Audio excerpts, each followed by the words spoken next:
Welcome back to our channel. నేను మీ journalist కాదు.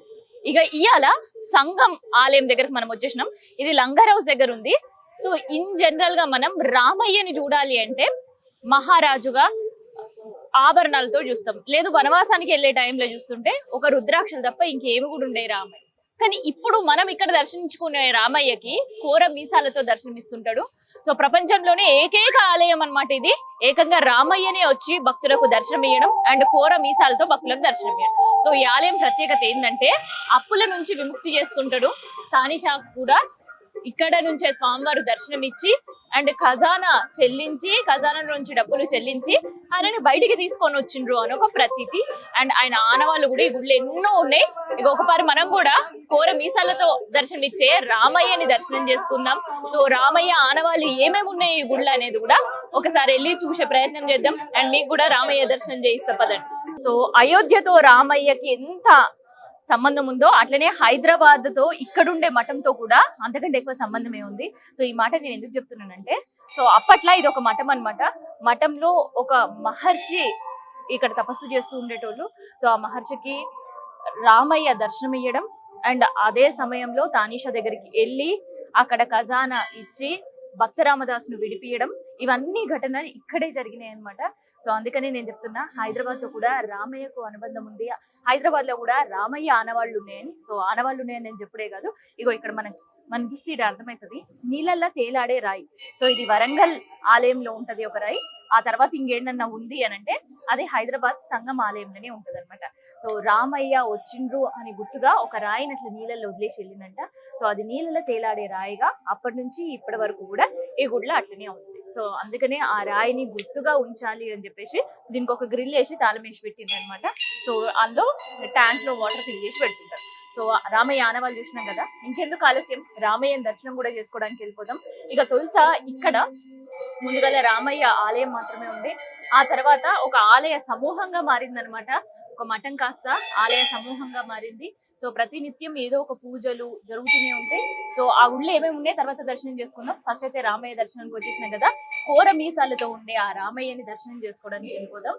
So ఇదంతా కూడా నేను చెప్పిన కదా, 100 సంవత్సరాల పురాతన దేవాలయం అని చెప్పేసి ఆ ఆలయం అని చెప్పడానికి ఒక నిదర్శనంగా మనకి ఇక్కడ చూస్తున్నాం కదా, రాతి కట్టడం. సో ఇదంతా కూడా రాతి పిల్లర్స్ ఇవన్నీ కూడా. అండ్ మనకి పైన కూడా చూస్తే అర్థమవుతుంది సో ఇది ఎంత పురాతన దేవాలయం అని చెప్పడానికి. సో అప్పటి నుంచి ఇప్పటి వరకు కూడా దీన్ని అక్కడ ఇక్కడ కొంత రెనోవేట్ చేసారు, కానీ అప్పటి ఆలయం అని ఆనవాళ్ళు అండ్ ఆ గుర్తులు ఉండడానికి ఈ ఆలయంని ఎక్కడ కూడా టచ్ చేయలేరు. ఓన్లీ సైడ్స్ కి మాత్రం ఒక టైల్స్ వేసి చిన్న రెనోవేషన్స్ చేశారు. అండ్ ఈ గుర్తుగా ఇట్లే దీనికి కలర్స్ పెయింట్స్ ఏ వేయకుండా అదే రాతి కట్టడం అట్లే ఉండేటట్టు ఈ చరిత్ర తెలిసేటట్టు కూడా పెట్టిందనమాట. సో ఒక్కసారి గర్భాలయం ఉండే రామయ్యని మనం దర్శనం చేసుకుందాం. సో ఇక్కడికి రామయ్య వచ్చినప్పుడు ఒక మారు వేషంలో వచ్చిందని, అప్పుడు ఒక యువకుడి రూపంలో వచ్చిందని, రామయ్యకు మీసాలు ఉంటాయని ఇట్లా ఎన్నో విన్నాను. సో ఒక్కసారి దర్శనం చేసుకుంటే ఆ కథలు గాథలు ఎంతవరకు నిజం అనేది మనకు కూడా అర్థమవుతుంది. సో ఇప్పుడు మనం చూస్తున్నాగా గర్భాలయంలో సీతా సమేతంగా కూడా లక్ష్మణ సమేతంగా కూడా రామయ్య దర్శనం ఇస్తున్నాడు. అయితే తొలుత మాత్రం కేవలం రామయ్య విగ్రహం మాత్రమే అట్లా ఉండేది. తర్వాత రామయ్య లక్ష్మణ్ స్వామి ఈ 2 విగ్రహాలు కూడా ఉండే. సీతమ్మ వారి విగ్రహం అనేది లేకుండే అనమాట. కానీ సీతమ్మ వారు కూడా ఉండాలి రామయ్యతో పాటు అని చెప్పేసి అనుకున్నారు. అందుకనే తర్వాత సీతమ్మ వారి విగ్రహం కూడా ఏర్పాటు చేశారు అనమాట. సో తొలుతగా స్వయంభూగా ఇక్కడ నిలిచినవి 2 విగ్రహాలు. ఒకటి రామయ్య విగ్రహం, ఇంకొకటి లక్ష్మణ స్వామి విగ్రహం అన్నమాట. తర్వాత సీతమ్మ వారి విగ్రహం ప్రతిష్ఠించరు, ఆంజనేయ స్వామి విగ్రహం కూడా ప్రతిష్ఠించరు. సో మొత్తానికైతే మీసాల రామయ్య దర్శనం చేసుకున్నాం కదా. సో ఇక్కడ రామయ్యని దర్శనం చేసుకుంటే అప్పుల బాధలు దొరుకుతాయి అని చెప్పే మాటలు విన్నాం. సో ఒక్కసారి ఈ మఠాధిపతితో కూడా మనం మాట్లాడదాం. మనకు తెలిసిన ముచ్చట్లతో పాటు ఈ ఆలయ రహస్యాలు కూడా ఇంకెన్నో తెలుసుకునే ప్రయత్నం అయితే చేద్దాం. ఇక ప్రజెంట్ మనతో బాబా ఉన్నారు, ఒకసారి మాట్లాడే ప్రయత్నం చేద్దాం. బాబా నమస్కారం. సో बहुत ही प्राचीन आलय बोलते हैं, इसका रहस्य क्या है? ये श्री रामचंद्र जी मठ संगम लंगर हाउस बापू घाट मुचकुंदा संगम। इस मठ का 800 वर्ष पुराना 800 इयर्स पुराना इसका इतिहास है। भक्त रामदास जी को यहीं पे राम जी कर्जा मुक्त किए थे, जो निजाम से पैसा लेके जो मंदिर बनाए थे भद्राचलम में, तो उनको कर्जा मुक्त यहीं पर किए थे। ये मिसाल राम जी हैं। और ये राम जी कर्जा मुक्त राम जी हैं। जो भी व्यक्ति अपने कर्जा से परेशान हो, राम जी को शुक्रवार आग को प्रदक्षिणा लगाते हैं, वो कर्जा मुक्त हो जाते हैं। इसीलिए ये राम जी की ये भी नाम है, ये कर्जा मुक्त राम जी हैं। और आपको पूरा भारत में कर्जा मुक्त राम जी की भी मंदिर नहीं मिलेगा और मिसाल राम जी की भी मंदिर नहीं मिलेगा। ये ओनली फॉर हमारे हैदराबाद भाग्यनगर में संगम मठ में ही है। अभी तक यहाँ पे 16 पीठाधिपति यहाँ पे हो चुके हैं। ये अयोध्या दिगंबर अखाड़ा से परंपरा इसका स्थान है। और अभी यहाँ वैकुंठ एकादशी 10 तारीख का है, उसकी भव्य तैयारी 1 तारीख से चलेगा। उत्तर द्वार की दर्शन होगा। बहुत बड़ी उत्सव होता है वैकुंठ एकादशी का। उस उत्सव में भी सभी आदमी आइए और साथ लीजिए, भाग्य लीजिए। नेक्स्ट साल भर में क्या क्या उत्सव इधर होता है? साल भर में यहाँ ब्रह्म उत्सव 9 दिन का श्री रामनवमी चलते हैं। सीताराम कल्याण बहुत विशेष रूप से यहाँ होते हैं। कार्तिक पूर्णिमा बहुत भारी यात्रा रहते हैं। गुरु पूर्णिमा बहुत बड़ा प्रोग्राम होते हैं यहाँ।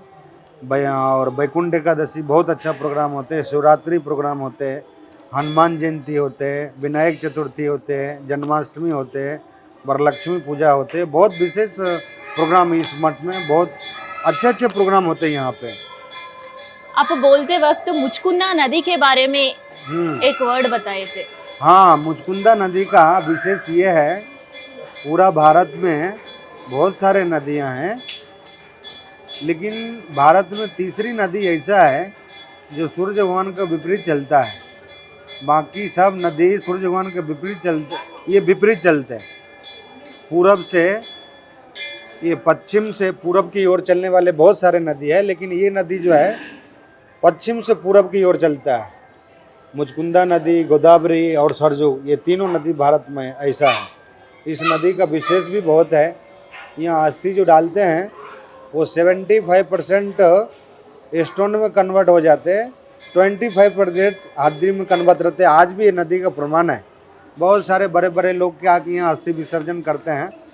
और अभी जो कार्य चल रहा है, बढ़िया डेवलपमेंट हो जाए, नदी का पानी स्वच्छ आ जाए। लेकिन अभी तो पूरा नाला का पानी मिला दिए, इसमें केमिकल के पानी डाल दिए। केमिकल का डेली रात में डालते थे, वो सब मिला दिए, तो उससे नदी प्रदूषण हो गए, प्रदूषित हो गए, तो स्वच्छ नहीं रहा। लेकिन अभी ये जो स्वच्छ के काम चल रहा है वो हो जाए तो बहुत अच्छा है। और इसका बहुत महत्व है इस नदी का। और ये बार और एक की बात, तो भक्तों का जो भी इच्छा है इधर राम जी विमुक्त करते बोलते क्रेडिट से। हाँ, ये बिल्कुल सही बात है। किसी भी व्यक्ति को कोई भी मन में बात हो तो वो जो है सो राम जी को आके हाजिरी लगाते, तो उसकी इच्छा पूरी जरूर होते है। और विशेष रूप से जिसको कर्जा हो ना, वो शुक्रवार शनिवार आके प्रदक्षिण लगाए तो वो कर्जा मुक्त हो जाते हैं। कितने प्रदक्षिण करना? हाँ, 21 प्रदक्षिण लगाना। मंदिर का टाइमिंग रहते है सुबह 5 बजे से सुबह 5 बजे से 12 साढ़े 12 बजे तक टाइमिंग रहते हैं। शाम में फिर 5 बजे से 9:30 तक इसका टाइमिंग रहता है। ये डेली शनिवार को 1 बजे तक रहता है मठ ये इसका टाइमिंग। तो और अभी ये जो महाकुंभ मेला प्रयागराज में जो लग रहा है उत्तर प्रदेश में, 12 कुंभ लगने के बाद में 144 साल हुआ, 144 ईयर्स हुआ। ये कुंभ मेला बहुत ही योग, और जिस 144 साल के बाद जो योग में आए थे, उसी योग में अभी ये कुंभ मेला का आयोजन चल रहा है। और अपना पूरी साउथ से सिर्फ अपना मठ की तरफ से कैंप लगते वहाँ पे 45 डेज वहाँ अन्नदान कार्यक्रम चलते। हैदराबाद से बाहर की पब्लिक जितने भी आए उसको रोकने करने की पूरी व्यवस्था रहते हैं वहाँ पे। और हम लोग 45 डेज वहाँ अन्न क्षेत्र प्रोग्राम चलाते। और वहाँ मेन शाही स्नान 3 है, 14 जनवरी, 29 जनवरी और 3 फरवरी। लेकिन अपना कैंप माघ का पूर्णिमा 12 तारीख को है। अपना कैंप 14 तारीख को अपना कैंप वहाँ से उखड़ जाएगा। और जिसको भी हैदराबाद से कुंभ मेला में गंगा मैया में डुबकी लगाना है संगम में, सभी आदमी पधार सकते हैं। जय श्री राम, जय श्री राम। డన్. సో ఆలయ చరిత్ర గురించి విన్నాం కదా. సో నేను వచ్చేటప్పుడు ముందుగానే మీకు ఒక మాట చెప్పిన, ఈడ రామయ్యని దర్శనం చేసుకుంటే అప్పుల బాధ నుంచి విముక్తి కలిగిస్తాడని. సో ప్రత్యేకంగా శుక్రవారం శనివారం ఈ 2 రోజులలో వచ్చి మొక్కి 21 ప్రదక్షిణాలు చేస్తే చాలట రామయ్య ఉండే అప్పుల బాధ నుంచి విముక్తి చేయించను.